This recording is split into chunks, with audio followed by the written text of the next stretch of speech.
Так, газовый печка. Ол шланга бул жагынан уланат. Шланганы улагандан кийин тиги жеринен турбаны улап вытяжкасын чыгарасыз. Газ баллонго деле, природный газга деле иштей берет. Биринчи тамызганда мо түртөс, түртсөңүз ичкери кирип сыртка чыгат.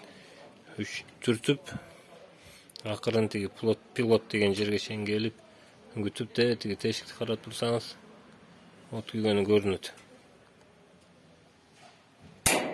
Көрдүңүзбү? Эми акырын коюп жиберет, акырын өзүн түртөт артка. Түрткөндөн кийин анан акырын мурасаңыз, бул жактан от улууланат. От улууланып күйдү. Бул жактан мына күйүп көрүнүп турат. Болгону ушул. Анан биринчи иштеткенде могу күйгөнү, бул азайган. Ушинтип иштетсеңиз эле болот. Анан аябай көп керек болсо кийин көбөйтүп койсоңуз эле болот. Анан да азайтыш үчүн түртүп туруп анан кийин азайтасыз. Же өчүргөндө монтип өчүрөсүз. Болду.